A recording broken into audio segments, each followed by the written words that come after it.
জয় হিন্দ। যারা গতকাল West Bengal police sub inspector preli exam দিয়েছো, এক্সাম সেন্টার থেকে তোমরা একটা টার্গেট করেছো যে এতটা প্রশ্ন রাইট হয়েছে। যখন তোমরা গাড়িতে করে, কেউ ট্রেনে করে, কেউ বাসে করে বাড়ি ফিরছো, তখন প্রশ্ন দেখতে দেখতে অলরেডি কিছু দেখেছো পরীক্ষার ভাইব্রেশনে সেটা ভুল হয়ে গিয়েছে। বাড়ি এসে যখন বিভিন্ন টিচারদের অ্যানালিসিস, যেমন আমি ম্যাথ রিজনিং করেছি, আরো যারা টিচার তাদের যে অ্যানালিসিস, যে যার ভক্ত তার অ্যানালিসিস দেখে সেখান থেকে আরো ইজি ইজি কয়েকটা ম্যাথ রিজনিং কিংবা জিকে কোশ্চেন দেখেছো ভুল হয়ে গিয়েছে। এবার তোমরা চিন্তায় আছো যে আমার স্কোর, কেউ বলছো 110, কেউ 115, কেউ 117, কেউ 100, কেউ 185, কেউ 190, কেউ 160, কেউ 170। আলটিমেটলি কাট আপ কত যাবে? যে কাট আপে আমাকে পরের পার্টে নিয়ে যাবে, কোথায়? পিএমটি ও পিটিতে ডাকবে, এবং পিএমটি পিএটি পাস করলে আমি সেকেন্ড বা ফাইনাল এক্সামে বসতে পারবো, যেটাকে আমরা West Bengal police sub inspector main descriptive part বলে থাকি। আজকের ভিডিওটি দেখার আগে তোমাদের কাছে একটাই অনুরোধ করব, দেখো এক্সপেক্টেড কাট আপ তোমরা আমার সাথে মতে না মিলতে পারো, কিন্তু ওভারঅল কোশ্চেন অ্যানালিসিস করে এবং যে সিট সংখ্যা এবার দেখেছো নিচে 1200 পর্যন্ত সিট হয়নি, 1131টা সিট আছে। একটা সিটের জন্য 20 জনকে ডাকে। কজন? 20 জন। 20 জন ডাকলেও কত হবে? বড়জোর 20 ইন্টু 1200 ধরে, তাও 24,000 স্টুডেন্টকে ডাকবে মাঠে। সাব ইন্সপেক্টর আগে আমাদের সময় ফেল করতো বেশি মাঠে, এখন সে তুলনায় অনেক কম ফেল করে, কারণ জানে যা খারাপ বাজার চলছে, কিসের? চাকরির খারাপ বাজার। এই খারাপ বাজারে অন্য কোনো চাকরি নেই, একমাত্র ভালো স্বচ্ছতার সহিত যেটুকু চাকরি আমাদের কাছে জুটছে সেটা হলো কনস্টেবল, না হলে সাব ইন্সপেক্টর। এই এক্সামে আগে ক্লাসের টপাররা কখনোই প্রস্তুতি নিত না, কিন্তু এখন টপার ধপার সব স্টুডেন্ট যে কোনো প্রশাসনিক লেভেলের একটা চাকরি, তাই সে কনস্টেবল হোক, একটা সিভিকের চাকরি হোক, কিংবা সাব ইন্সপেক্টর হোক, সবাই এর প্রস্তুতি শুরু করে দিয়েছে। তাই এর কাট আপ কত যাবে কথা বলবো না। 2019, 2018 এর সাথেও তোমাদেরকে আমি অ্যানালিসিস করাবো না, কারণ কখনো ব্যাগ স্পেসের সাথে অ্যানালিসিস মিলবে না। হয়তো আমি বারবার বলছি আমার অ্যানালিসিসের সাথে তোমরা একমত না হতে পারো, কিন্তু এইটুকু মনে রাখবে, বর্তমান যা স্টুডেন্ট এক্সাম সেন্টারে গিয়েছে তার পরিপ্রেক্ষিতে এবং প্রশ্নের কোয়ালিটি, এই দুটো বেস করে তোমরা দেখতে পাবে 2025-এর এক্সপেক্টেড কাট আপ, এবং এই নাম্বার যাদের আছে তারা সেফ জোনে আছে। ওই নাম্বার থেকে মাইনাস করার জায়গা নেই, ওই নাম্বার থেকে যদি পারো তা প্লাস 2-3 ধরে রাখতে পারো। আমি এখানে বুঝিয়ে দিচ্ছি, পরীক্ষার প্রশ্ন কটা ছিল? 100টা কোশ্চেন। 100টা কোশ্চেনের মধ্যে 25টা ম্যাথ, 25টা রিজনিং। এই 25-25-50টা ম্যাথ রিজনিং কোশ্চেনে ম্যাথের একটা কোশ্চেনও কঠিন ছিল না। 2 থেকে 3টে কোশ্চেন একটু মডারেট ঘুরিয়ে দিয়েছে, না হলে সিম্পল কোশ্চেন ছিল। 25টা রিজনিং এর মধ্যে কেবলমাত্র আমার কাছে লেগেছে 3টে question moderate two hard, simple moderate two hard. কঠিন যে খুব সিজিএল লেভেল আপ হিসেবে না। তার মানে এই যে 50টা কোশ্চেন, এই 50টা কোশ্চেনের মধ্যে যারা প্রকৃত অ্যাসপিরেন্ট, নর্মালি তারা 40 কোশ্চেনের কাছাকাছি করেছে। 40টা কোশ্চেন, 40টা কোশ্চেন যদি করে 40 দুগুণ 80 নাম্বার।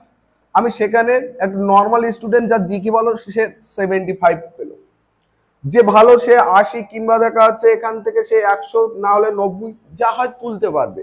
তা আমি 80-কে যদি ওভারঅল অ্যাভারেজ ধরি, অ্যাভারেজ কত ধরেছি? 80। তাকে 50টা জিকে কোশ্চেন, 50টা জিকে কোশ্চেনের মধ্যে তোমরা প্রত্যেকের মন থেকে একটা সত্যি কথা বলবে, এই 50টা জিকে কোশ্চেন এর মধ্যে 30 থেকে 35টা question West Bengal police sub inspector প্রিলিতে আসার মতন কোশ্চেন কি? এতটা নর্মাল কোশ্চেন। আমি বলবো এর থেকে ওয়েস্ট বেঙ্গল পুলিশের কনস্টেবল মেনের কোশ্চেন 30শে নভেম্বর যে পরীক্ষা হবে এর থেকে হার্ড হবে, এর থেকে মডারেট হবে। যদি প্রশ্নের কোয়ালিটি নিয়ে প্রশ্ন করো, প্রশ্নের কোয়ালিটি সত্যি অনেক নর্মাল। তার কারণ ম্যাথ রিজনিং 25-50টা কোশ্চেনের মধ্যে আমার কাছে টোটাল 4টে কোশ্চেনের মতন লেগেছে যে না সামান্য একটু মডারেট, তার মধ্যে 2টো কোশ্চেন হার্ড, বাদ বাকি কোশ্চেন নর্মাল। 50টা জিকের মধ্যে 30 থেকে 35টা এমন জিকে আছে যে জিকে গুলো সলভ করার মতো। তো আমি যদি 30ও ধরি, এখান থেকে 30, 30 দুগুণ কত 60। দেখো 60 এখানে গড়, আর এখানে গড় কত নিয়েছে 80। তার মানে একটা রাউন্ড ফিগার চলে যাচ্ছে 140 নাম্বার। 140 নাম্বার তোমরা দেখতে পাচ্ছ। এই যে 140 দেখেছো তো, একটা একদম নর্মাল স্কোরিং করেছি। আর এই স্কোরিং কার ইউআরদের পরিপ্রেক্ষিতে, যেহেতু এখনো মাঠ আছে, কেউ যদি ভাবছে যে স্যার 170 থেকে 185 পেয়েছি, এরকম কজন, বড় জোর কত, তুমি 3000 ধরো, ডাকছে তো 24,000, তার মানে 21,000 তো আছে। ওই জন্য কাট আপ যে একদম হিউজ পরিমাণে কোনো কিছু যাবে তাও কিন্তু না, এটা প্রিলি। এরপরে মাঠ আছে, যার নাম্বার 185 আছে কি 190 আছে, সে মাঠে ফেল করলো, তার নাম্বারে কোনো মূল্য থাকলো না। এই জন্য আগের বছরের সাথেও কোনো কাট আপ অ্যাডজাস্ট করবো না। এবছরের কোর্সের কোয়ালিটি এবং প্রেজেন্টের হার যদি তুমি দেখো, এক্সাম প্রত্যেকটা এক্সাম সেন্টারের অ্যাভারেজ যে হিসাব এসেছে, 40 থেকে 42% স্টুডেন্ট এবার অপটিউট আছে সাব ইন্সপেক্টর এক্সাম থেকে। তা চলো এবার কাট আপ যদি দেখি, মেল কাট আপ দেখো পারফেক্ট হতে পারে কি হতে পারে না, এটা আমার অ্যানালিসিস পর্যন্ত। তোমাদের কার কত স্কোর সেটা তো অবশ্যই জানাবে। জেনারেল কত, EWS 102, OBC 138, SC 132, ST 98, OBC B 142। তোমরা এর থেকে আমি বলবো এখান থেকে নাম্বার তোমরা মাইনাস করবে না, আমি বরঞ্চ বলো +3 করে নাম্বার, হাইস্ট +3 পর্যন্ত বাড়তে পারে। তবে এর মধ্যে দুটো নাম্বার দেখবে, এক ওবিসি এসসি এই দুটো নাম্বার, আর এ ওবিসিবি এই তিনটে নাম্বার খুব আমার চেঞ্জ হবে না, যেমনটা আছে ঠিক তেমনটাই দেখতে পারবে। ঠিক তেমনই ফিমেল কাট আপ যদি দেখো, একবার কম ফিমেল কাট আপ ভাববে না।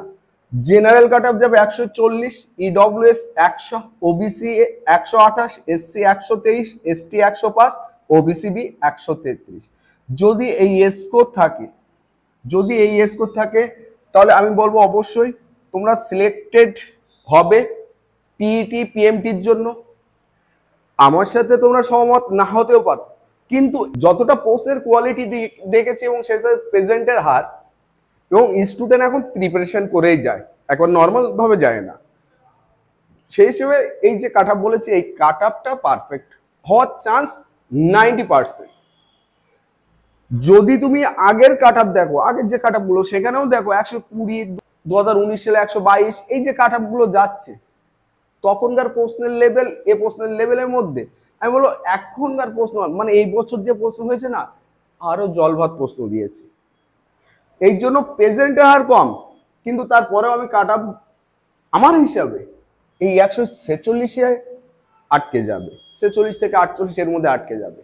কিন্তু মনে রাখবে যখন রেজাল্ট দেবে মিলে দেখবে যে এই যে কাট আপ বলছি প্রায় অ্যাডজাস্ট মিলে গিয়েছে। আমরা তো এক্সপেক্টেড কাট আপ করছি, একবার আমরা তো আর বোর্ড না। বোর্ড কি, যে দেখা যাচ্ছে যা বললাম আগেতে বলে দিলাম, তোমরা এই অনুযায়ী তোমরা প্রস্তুতি সাজিয়ে নিলে।